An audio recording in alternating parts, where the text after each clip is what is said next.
Oh, that should be enough time. Over the allotment, so I'll do an update on the allotment. Felt pretty good this morning, starting to feel it now, but then again I do the later half of the day, it creeps up on me. But yeah, at the allotment, and we'll do an update. Oh,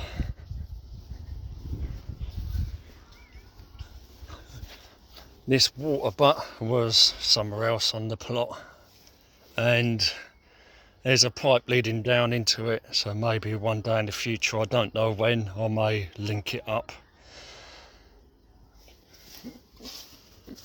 But the shed is such that if I do screw anything into it, the shed will probably fall down. It's that cheap, but we'll have to see. You never know, one day. The pond, unfortunately, duckweed, there's nothing I can do about it. I remember a couple of times I tried to get every single piece out, and I mean literally every single piece out, but obviously they must procreate by seed internally, and if there's one seed you're knackered, so you get one piece of duckweed and you're knackered basically. I have topped it up, not today but the last time I was here.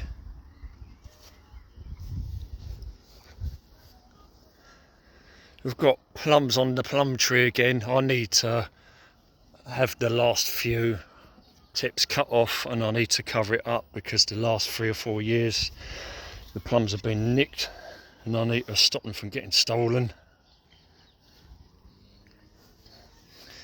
I've cut back the gooseberry, and there is quite a lot of little gooseberries on there, and the wet June has helped, but they never really get that big. It's a semi-wild, so they're very small. And this is the prunings off of the gooseberry and 2 different apple trees. I've also cut the tips off of this Egremont russet apple, and there is quite a lot on it. That's the most so far it's ever had. Naturally the light is not helping.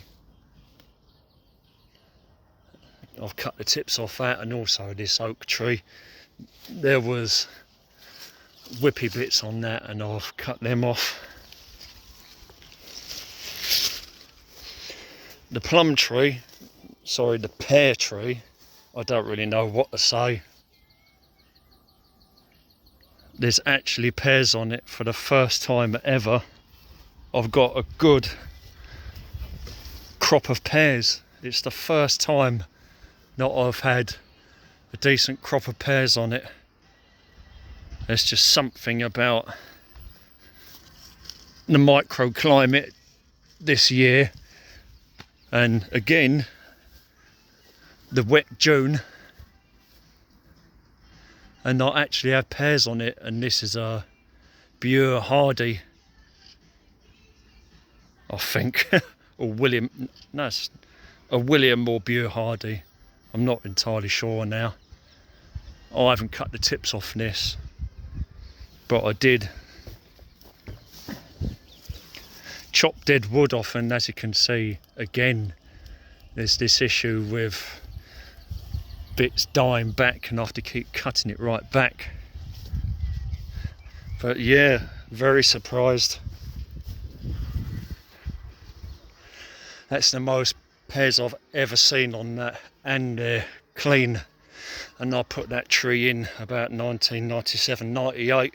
It's now 2024, and it's only just starting to fruit properly.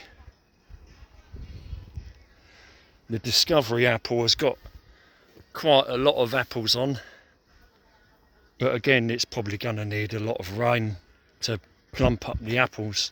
Even though we've had a wet June, which has helped, we still need more moisture in the ground to really fatten them up. As you can see, I've been around at least half of the plot with the sickle.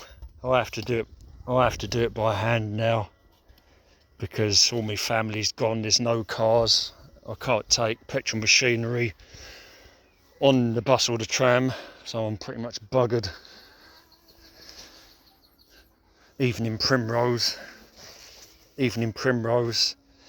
Picea conica glauca's getting really big now. I had 2 of them that I put in together. One of them was over there and it died, and this one is still doing well. The whole idea is to plant, there's so many trees and they just shade each other, they shade the ground, stop evaporation, lots of shade, and then keep the grass cut, and then I've got somewhere to hide in the summer or any time of year. I did actually cut bits off in the corners mid-winter fire. It still looks a bit of a mess, but it's got to the size now where it is shading this side of the Discovery apple, which did one year, some years ago, suffer from burn on the west side. And you can see that this branch needs cutting off. This is planted in 1998. But this is getting quite big now. And it's basically rectangular. It does need tidying up. Also, this apple here, very shocked. I planted it about 3 years or something ago, 4 years maybe. It needs staking up badly, otherwise the weight is going to snap it. But this is the red love, various other names, or George's red or whatever, but it's gone from having no fruit for years to, I mean, look at it, look at that. And this one is the one that is red in colour and is pink inside as well. Red love, tickled pink, George's red. But it needs tying up. I need a really big metal post or something. I might have to have a word with Max, see if he can help me, because I don't want to lose all that fruit to a snap. I'm running out of time. But yeah, as you can see, I've been around the majority of the allotment with the sickle.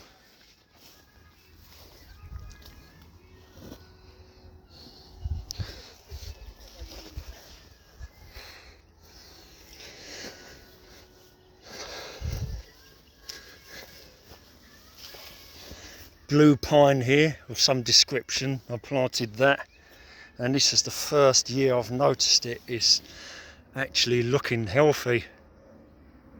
Again, that's a tree that I'm just going to leave.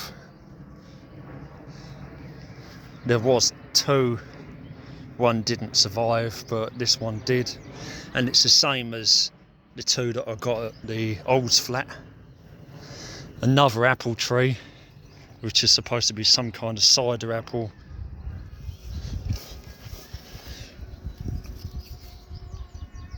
Amanda. But this one's going to need 2 or 3 years. There's one solitary apple on it. It won't come to much. But this is it. It's just a case of just keep planting and planting and planting trees. There's one there, little one. And then they'll all shade and shield each other, and it should make quite a good microclimate. That's a white currant, and there is actually 1, 2, 3, 4 fruits on it, not many. White currant. I've yet to touch this section, but then I normally leave this anyway. I'll probably cut this corner and that corner over there, but that'll be another day. I'm literally exhausted. I've not had nothing to eat.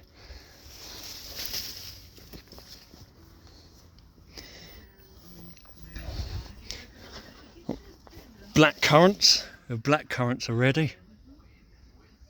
I wish I had something to put them in, but do have black currants.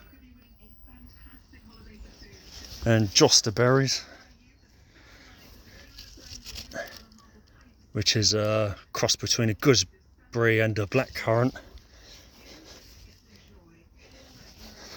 More blackcurrants, And there's a white currant at the back here. Look at this one. That's a lot better. That's a lot better.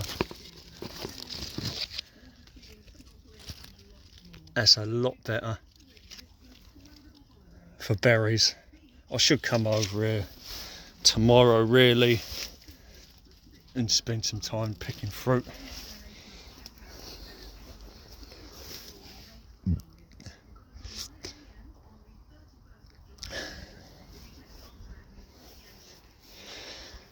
I appear to have gained some kind of damage here. I don't know what happened with this oak.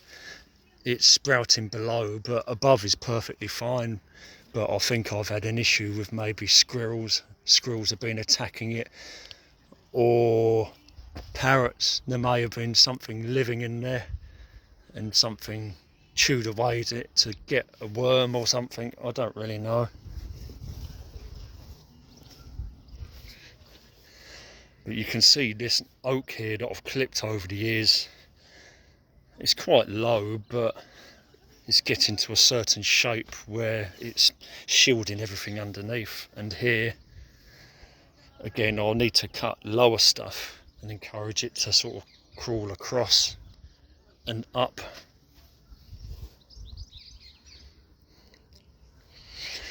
Osmanthus, I'm pretty sure this is an osmanthus, and it's getting to the point now where when I first put it in it didn't really do much, but now it's really taken off in the last 5 to 10 years, and I'm now at the point where I'm cloud pruning it.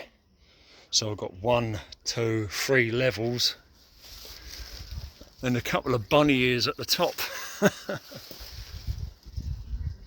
So yeah, this is doing quite well.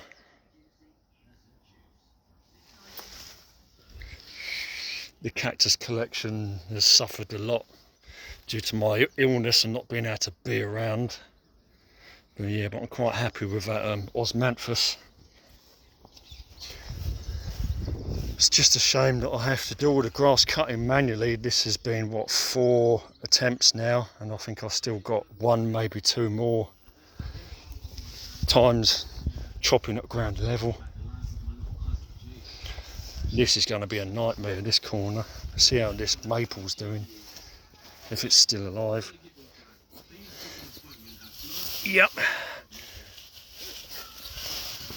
Ah, the Japanese maple's still there, but it needs exhuming from all the grass and the convolvulus and all the weeds.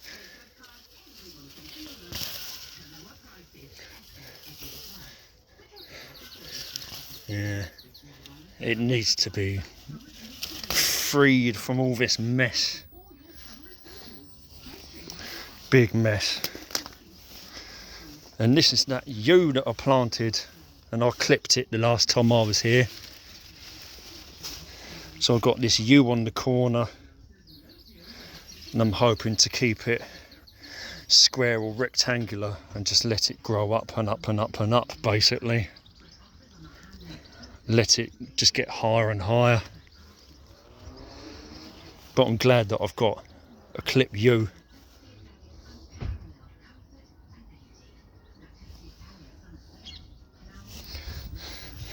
Look at this.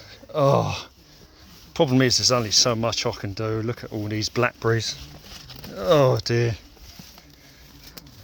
The yellow jasmine, Jasminum nudifolium. Look how chonky this is now. Problem is you can't really cut it back too much, because if you cut it back too much it's going to go into dead wood and it won't grow back. So eventually over the years it will probably block this, but it's going to take flipping, what, 20 years if I can get through. Oh, this is about all that's left of the cacti, I'm afraid. It's a mess in here. I don't have the time to water them now. There are still plants in there. Some are in the gaff and some of them are in the old's flat. And they need to be in a new greenhouse really, so I can look after them all in one place. But it's not up to me, it's up to my half brother to sort it all out. Otherwise life's not going to go anywhere basically. So they're all stuck in here. I've got cacti in 3 different places now. Well, if you want to,